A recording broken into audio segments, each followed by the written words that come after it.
Glaucoma-related. Glaucoma is the most common comorbid condition actually encountered in K-Pro patients. It can range, well, here it's 78%. During this time, I had only done 10, but I had 50% of my patients had pre-existing glaucoma at the time I did this table. So it is important. And while retroprosthetic membrane is the most common complication, glaucoma is the most frequent comorbid condition and is the most significant complication as far as potential for longer-term vision deterioration and vision loss is concerned.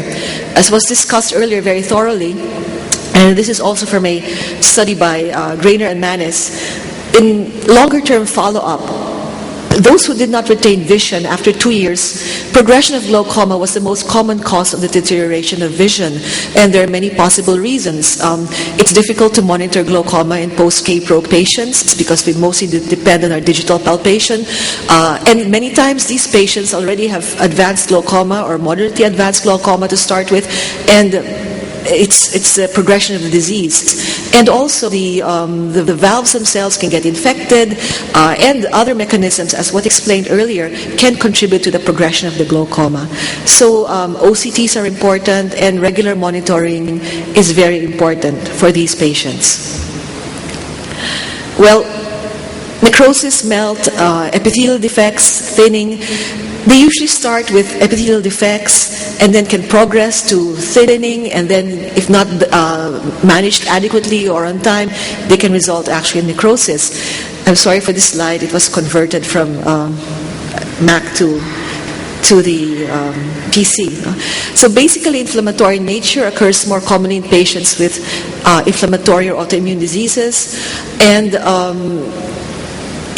it's recommended that every time the patient follows up, you remove the contact lens and check the epithelium for defects and treat them with copious lubricants as soon as you can.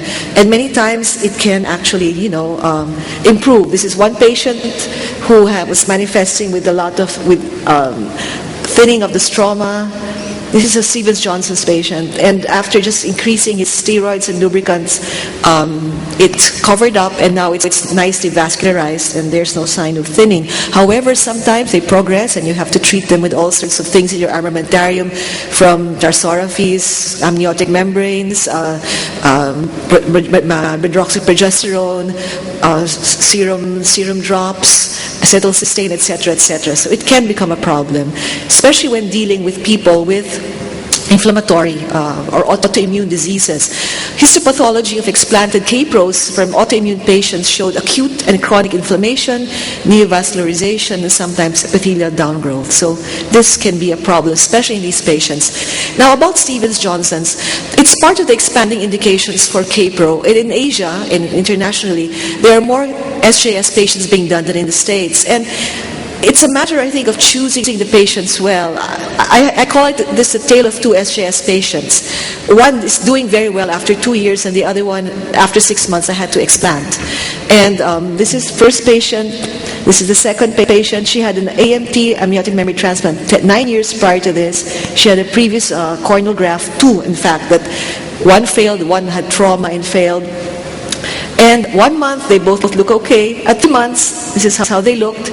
The first person had uncontrolled diabetes mellitus, poor compliance with the contact lens. And as Virender mentioned, poor compliance with contact lenses is one of the major causes of problems. And you must be firm with your patients, because many will say, oh, I see better without the contact lens, can't I keep it off? You have to keep it on. And this man had poor follow-up, regular exposure to construction site because he was a foreman. The other woman had good compliance, soft contact lenses were being done, etc., and no systemic problems. Then what happened was, after 6 months, and with poor follow-up, he comes back with melting, fungal keratitis. This usually happens around the K-Pro rim. And it showed Candida. Again, Candida is the most common problem encountered as far as infections are concerned after K-Pro. We're finding that. So I had to explant the K-Pro and told him that we have to live to fight another day. So poor compliance, poor patient.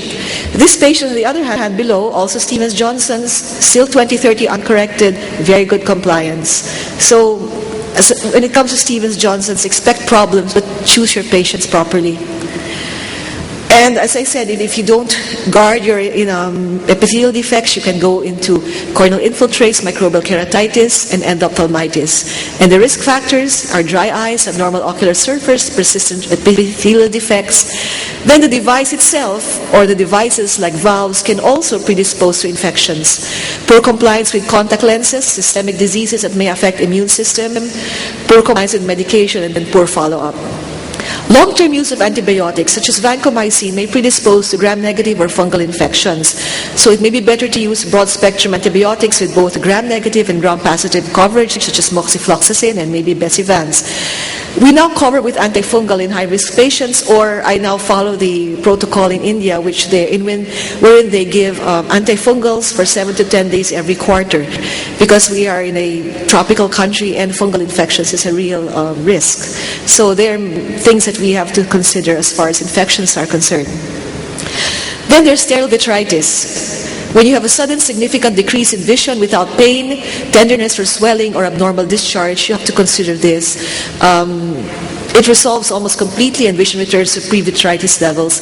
They respond to periocular steroids, subtenons, periorbital steroids, and it can happen. Retinal detachment, in most of the cases we've encountered, it's usually there prior to the K-Pro, but again, it just tells you it's very important to work with a team, especially glaucoma and retina, and oculoplasty.